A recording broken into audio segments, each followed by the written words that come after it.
Logan Square in Bucktown was a rough area in the late 50s and early 60s. Many whites blamed the Puerto Rican immigration into this area. This is when a lot of the white greaser gangs went into an all-out attack looking for Puerto Rican kids and just beating them up.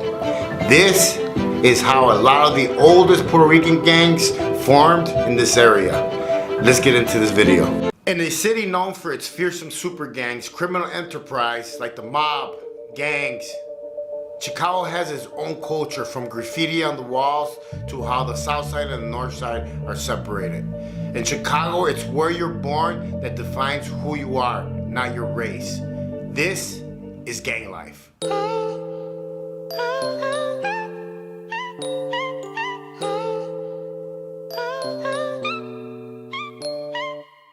Cartel got me working for the big faces. Federale got my car full of brick cases. Hit the pen with a grin, there ain't no faking. I was picked to my back for my shoelaces. Got out, should've seen the look on their faces. All jealous cause your boy stacking.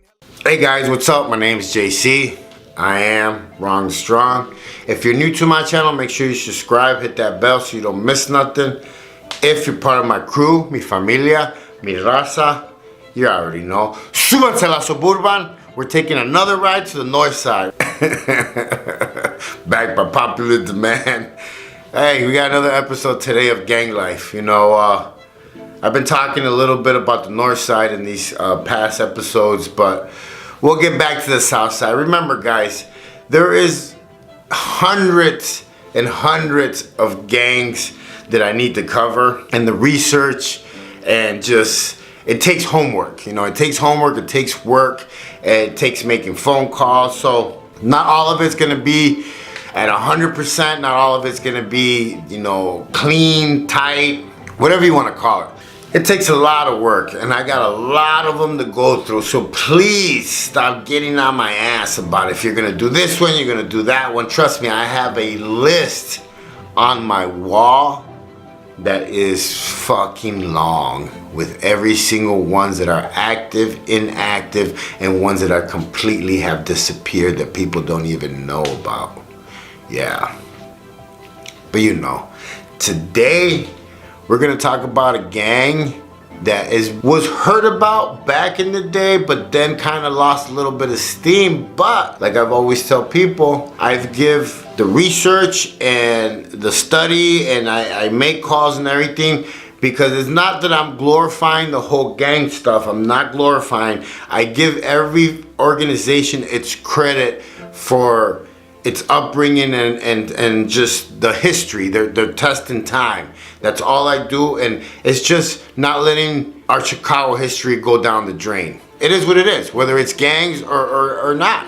There's a lot of history in Chicago, and a lot of it has to do with organized crime, gangs, graffiti, I mean, you name it. It's just, it is what it is. It's culture. We never thought that yuppies and hippies would come back, right? Well, guess what? They are. Alright, let's get into this shit, man.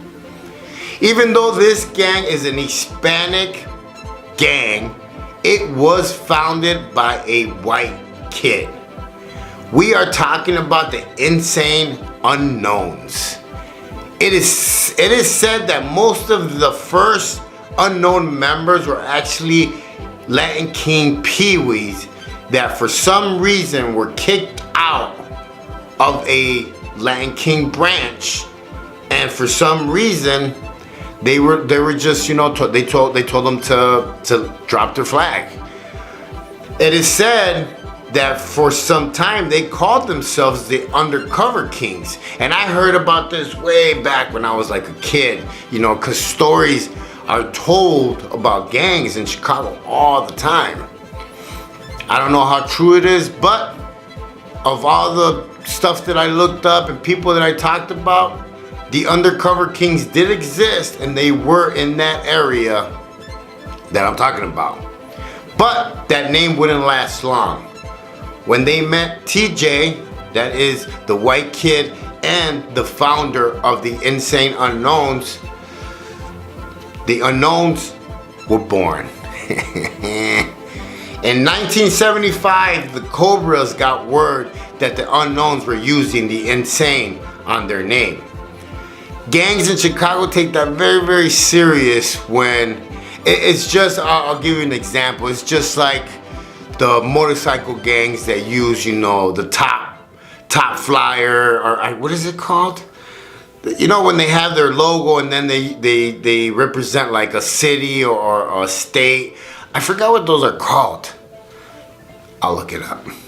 But same thing, same kind of thing, same. So the Cobras approached the Unknowns and told them to drop the Insane.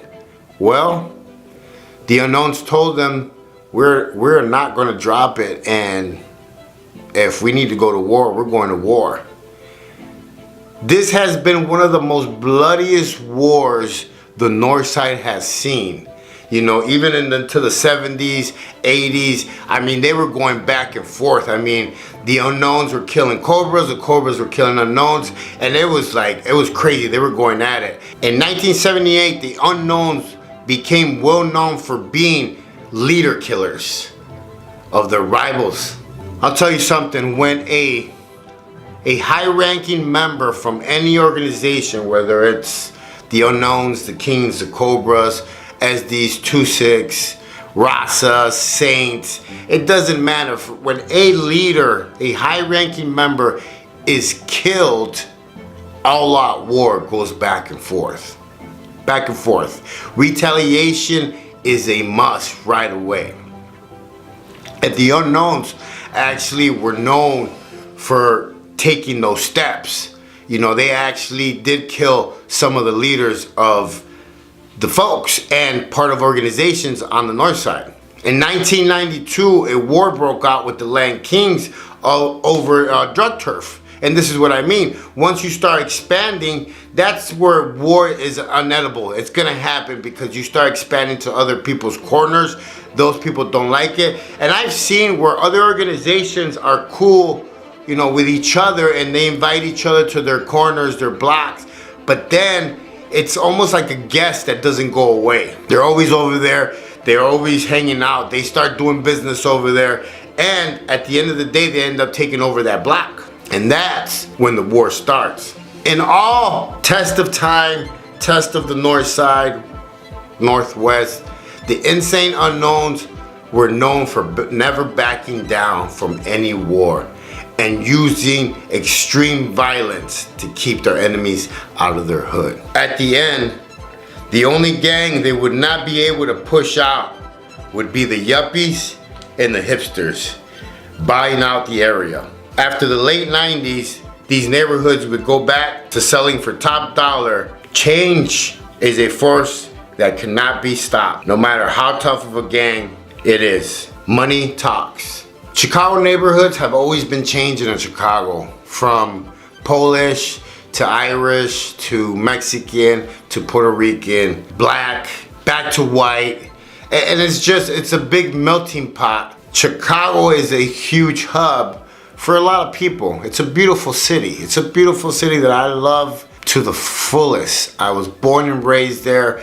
I will always be a Chicago boy, and that's just how it is. Is it a violent city? Yes, it's a very, very violent city, and it's been like that since day one, since Al Capone, since even before Al Capone. There's always been organized crime. There's always been gangs, and now there's a heavy cartel presence there. Because it is what it is. It is a big hub, a big city with a lot of trains, planes, buses, cars, you name it. This is where it all comes down to, and I tell everybody all the time. Yeah, you know, you were 13, 12 years old. It was fun running the streets, you know, having shootouts, going to parties, having girlfriends, looking cool, being part of like the cool kid scene. But times have changed. You would have never thought that this hipster and hippie stuff would come back, and it's not cool no more to be a gangster. It's not cool no more to, it's not cool. It's just not cool no more to be that way. And things are changing, laws are changing, and a lot of these kids that are still trapped in that environment and in that mindset are catching 20, 30, 40 years for what? For nothing. If you are over 20 years old and you're still hanging out on the block, something is definitely fucking wrong with you. It's time for a change, guys. I don't put nobody down. I don't think I'm better than no one. I just want you to see what took me 40 years to see, and the big reality check that I had when I got out of prison and I was an old man. Because I'm not 12 years old no more. I'm not 16. There's more to life than gangbanging, than shooting, than trying to be cool, making money. Trust me, you will make more money out here than trying to make 40 grand and then spending 10 years in prison. I'm only gonna do this over and over again until you actually hear it and I get through to you, because it's just like my grandfather used to say, it goes in one ear and it comes out the other. My name's JC. I am Wrong Strong. Hey, don't judge nobody, stay in your lane, live savage, and remember, you only have one life to live. You might as well live it free, out here, with your family, creating a life, educating yourself, and every day living it to the fullest. I'll catch you guys on the rebound.